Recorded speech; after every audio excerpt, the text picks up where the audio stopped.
Good day, here are the top stories for today from the Philippine News Agency. We begin the newscast with heavy rains pouring over Luzon and Visayas due to the southwest monsoon this Wednesday.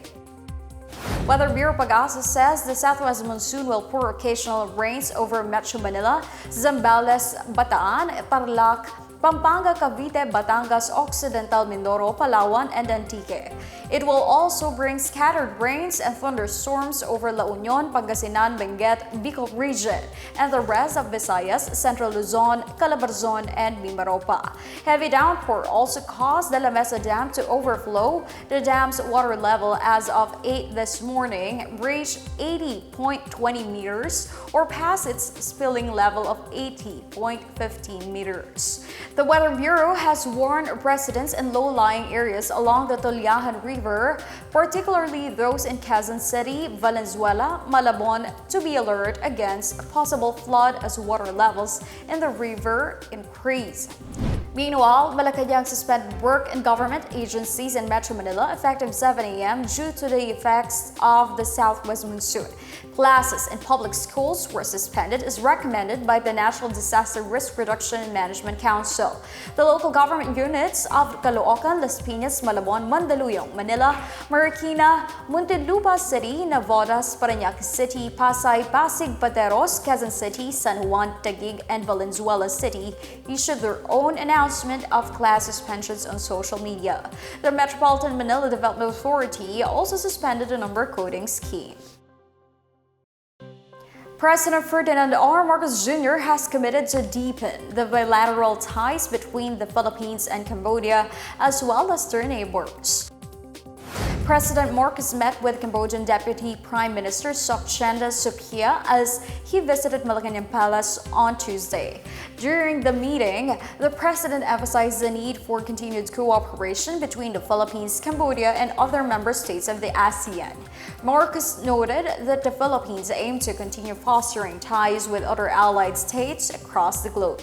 Sok, who is also Cambodia's foreign minister, is in the country to co-chair the fourth meeting of the Cambodia-Philippines Joint Commission for Bilateral Cooperation, or JCBC. During the JCBC, the Philippine and Cambodian governments agreed to enhance bilateral trade and tourism between their countries. The Cambodian minister, together with Foreign Affairs Secretary Enrique Manalo, also agreed to strengthen ties on defense and security, combating transnational crime, culture, and sports. They also sought to deepen engagements on health, environment, and energy, and committed to promote peace and stability in the region. President Ferdinand R. Marcos Jr. and United States Indo-Pacific Commander Admiral Samuel Paparo met in Malacanang to discuss security and defense issues. In a statement, Communications Secretary Chelo Garafil said Marcos and Paparo discussed the commitment between the Philippines and the U.S. to strengthening their defense and security partnership. During the meeting, Marcos thanked Paparo for planning to visit some Enhanced Defense Cooperation Agreement or EDCA sites in the country. Paparo is scheduled to visit an EDCA site today and attend the annual meeting of the Mutual Defense Board and Security Engagement Board in Baguio City on Thursday. The president, meanwhile, expressed optimism that the Philippines' ties with USINDOPACOM would improve under Paparo's leadership. Paparo assumed command of USINDOPACOM on May 3. In other news, the Department of Budget and Management urged government agencies to boost infrastructure spending to 100% to sustain the country's economic growth.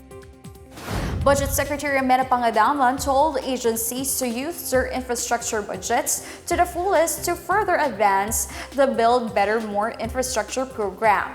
Pangadamlan underscored the need to prioritize projects that promote connectivity, such as roads and railways, school buildings and hospitals, water and power supply systems, and housing. She stressed that the government's infrastructure spending would boost the country's GDP growth in the third quarter of 2024. She said government projects made up about 2% out of the 6.3% real GDP growth for the second quarter of 2024. Pangdamit adds infrastructure spending for the next semester would speed up GDP growth to about 6 to 7% in 2024 and up to 6.5 to 7.5% in 2025. The Department of Public Works and Highways expects to get 900 billion pesos or 14.2% of the proposed national budget. Meanwhile, the Department of Transportation will receive 180.9 billion pesos to fund major transportation projects. Dismissed Bamban Tarlac Mayor Alice Go has been spotted in Jakarta, Indonesia based on information obtained by the Philippine immigration authorities. In a Senate hearing, Immigration Commissioner Norman Tansinko said that according to their Indonesian counterparts, Go has left Batam and moved to Jakarta. Tansinko assures they are sparing no effort in bringing Go back to the Philippines as their request for the former mayor's deportation still stands. He noted that they are continuously coordinating with Indonesian immigration to find and send Go back. Meanwhile, Tansinko says they're also coordinating with Hong Kong immigration to trace and catch Go's supposed brother Wesley.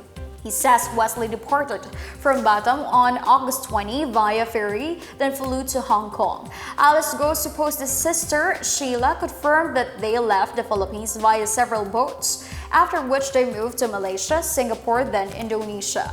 Sheila claims she parted ways with Alice in Indonesia. Presidential Anti-Organized Crime Council spokesperson Winston Castro said Go appeared to be trying to get into Southeast Asia's Golden Triangle region, where the Go family has business and gambling interests. The PAO-CC said it is hoping for Interpol to issue a blue notice on Go, which would increase surveillance on the dismissed mayor.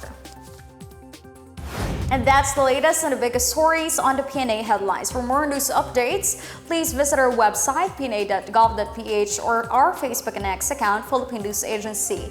The Pna Headlines is also streamed via the Servicio Facebook page. You may also watch the Pna Headlines through the Philippine News Agency's YouTube account and via the News and Information Bureau website under PNA News. I am Stephanie Civiliano, and this is the Pna Headlines, bringing stories that unite the nation.